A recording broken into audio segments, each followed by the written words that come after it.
வாழ்ந்து போவது சிறிய குழந்தைகள் தான் என்றும் தன் கருத்தை வைத்தார். அதுக்காக சொன்ன பாட்டெல்லாம் ரீமிக்ஸ் பயங்கரம்.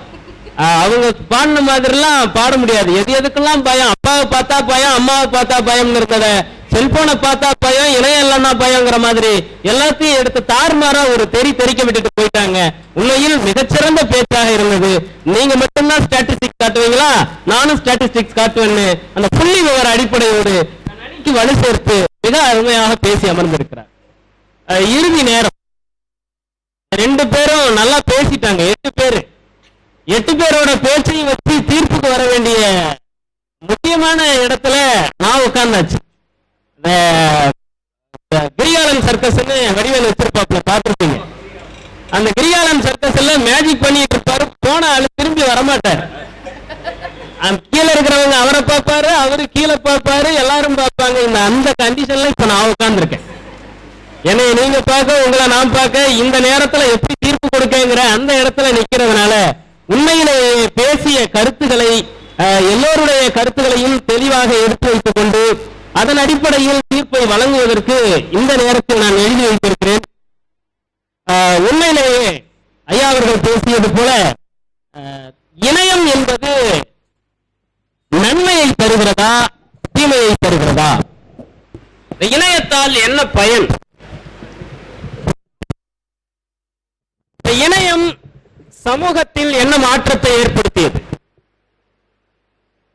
இணையத்தால் பலனடைந்தார்களா, பாழாய் போனார்களா?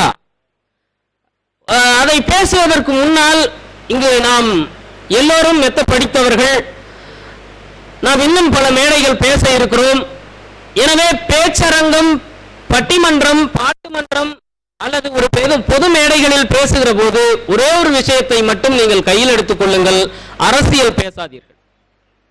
இது வெகுஜன மேடை. இங்கு எந்த சூழலிலும் யாரை பற்றியும் எந்த சூழலிலும் சுட்டிக்காட்டுவதற்கு இல்லை. இது நாம் நையாண்டியாகவும் கேலியாகவும் கிண்டலாகவும் பேசிக்கொண்டு போகிற இடம். எனவே இங்கு அரசியல் அறவே கூடாது என்பதை மட்டும் இந்த நேரத்தில் நான் தெரிவித்துக் கொள்கிறேன். இணைய வசதி உண்மையிலேயே எனக்கு ஒரு பெரிய மகிழ்ச்சி என்னன்னா, ஒரு காலகட்டத்தில் ரேடியோவை தடவி கொடுத்து பாட்டு கேட்டு அதுக்கு பக்கத்துல காதோரமா போய் உட்கார்ந்து மனசு ஆறுதலா இருந்தது ஒரு காலம். அதுக்கப்புறம் தொலைக்காட்சி வந்துச்சு. அன்னைக்கெல்லாம் வந்துருச்சுன்னா ஒரு வீட்டுல தான் தொலைக்காட்சி இருக்கும். எல்லாம் ஒரு கும்பலா போய் உட்கார்ந்து பார்த்துட்டு இருப்பாங்க. சில வீடுகள்ல எல்லாம் நீ 5 ரூபா கொடுத்தாதான் டிவி பார்க்க விடுவேன், 2 ரூபா கொடுத்தாதான் டிவி பார்க்க விடுவேன்னு அப்படியெல்லாம் பார்த்த காலம். அதுல நானும் ஒரு ஐயா சொல்ற மாதிரி ஒளியும்லாம் வாரத்துல ஒரு நாள் வெள்ளிக்கிழமை போடுவாங்க. அதுல போடுற 4 பாட்டுக்காக அந்த ஒரு வாரமா காத்திருந்த காலம். இப்படி எல்லாருமே ஏதோ ஒரு காத்திருப்புக்காகவே இருந்தார்கள். அப்படி இருந்த காலகட்டத்தில் எல்லாரையும் ஒரே இடத்தில் உட்கார வைத்தது இணையம் மட்டும்தான். சரி, இந்த இணையம் வந்ததற்கு பிறகு எல்லோரும் சரியாக இருந்தார்களா? இருக்கிறார்கள். சரியாகவும் இன்றளவும் இருக்கிறார்கள். அதனால் ஏதாவது பலனடைந்திருக்கிறார்களா?